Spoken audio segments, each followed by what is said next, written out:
Hello, I'm Ross from Britain's Hidden History, and we're out today.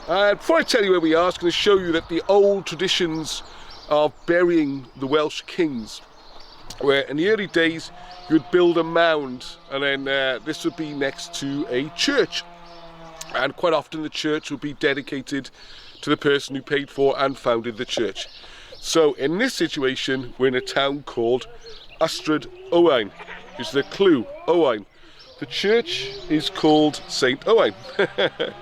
And sure enough, we got the church there, and right next to it is the mound.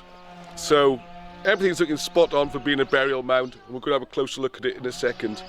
The problem is, of course, it's been designated as a Norman Motte and Bailey castle. Who the Norman was, why he built it here, anything like that is never explained. But we have this mindset where it just can't be British for some reason. So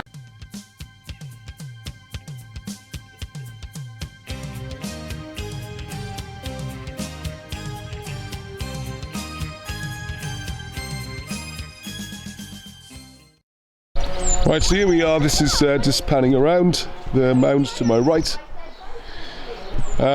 This must be Motte and Bailey, except as you'll see, it's got the hollow centre, which is very typical of the burial mounds. And there's no Bailey either. There's no moat. If you look at a castle, you have this high strategic place in the centre where your fort would be, commanding the surrounding area. Whereas if you look here, just a quick scan, there's the Church of Saint Owen. I mean, it's called Owen, it's Ystradowen. The records say this is where Owen's buried, so why it just can't be Owen's burial is bizarre. So if you look, there's the big hill. I mean, that's where you'd put a castle if you wanted to have a tactical advantage. You wouldn't stick it down here. So you can see here, it's absolutely fantastic burial mound. I'm just going to read something from our tourist Rex Discover to give you an idea about it. So, the search for the British kings does throw up a few problems, but it also presents a great number of opportunities. There is at Llantwit Major a buried villa, which I'm going to go and visit, not today, but we'll see that soon, said in Welsh tradition to have been built for King Owain. This is Owain again, so it's Owain ap Cyllyn ap Caradoc ap Bran, and he ruled about 120 to 150 AD. There's more about the palace. What we're really trying to do here is to show the mindset. So I'll talk about that. Reading from the book, one feature of the seemingly endless muddle of misidentifications is the total lack of proper realization by many who often made identifications of what they were dealing with. Far too often, an idea propounded centuries ago has never been questioned or challenged by anyone. This is particularly true of the huge grave mounds of the early kings, which are heaped up to enormous sizes. Almost without exception, these are so large that they've been called castle mounds, in the vague belief that some unknown Norman baron heaped up the great piles to put his first stockade fort of wood on top. Conveniently, this wooden stockade of the quickly abandoned fort has utterly vanished after 900 years. All this is pure theory and utterly unfounded. The grave mounds are in places said by the bards to be the burial places of the kings. They are wrongly cited to have been castles of any sort, and they are clearly of a hollow pattern and therefore not castle mounds. They are very close alongside the churches founded by the kings and are what they are anciently recorded to be, the graves of the kings. Alright, so here's another look at the mound. And as you can see, it's just across from the church, exactly where the burial mound should be. So when you come here, Ystradowen, it's just outside Cowbridge. It's a beautiful little spot. We're on a Sunday morning, it's very tranquil, obviously apart from that one guy with his chainsaw in my video. And you come and have a look, and there's nothing here at all. No fuss made, no signs. Oh, there's Arnie. So again, look, you see, if you come this side, why would you build a fort right where it's overlooked by another hill? And this side, this side's hardly defended at all. There might even be another burial mound there.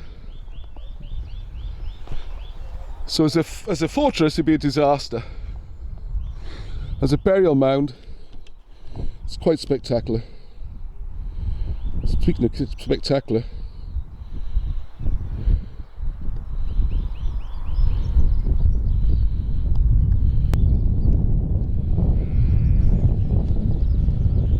Tim would know what that is.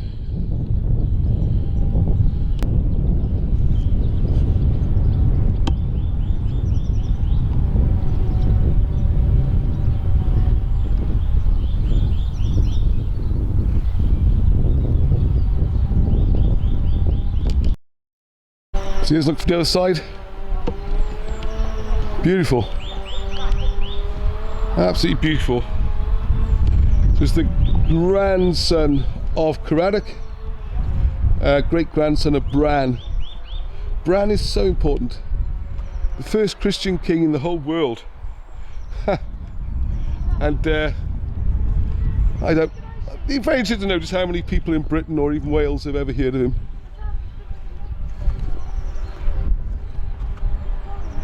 G.R.R. Martin seems to have heard from him, because Bran the Crow comes into his stories. So there we go.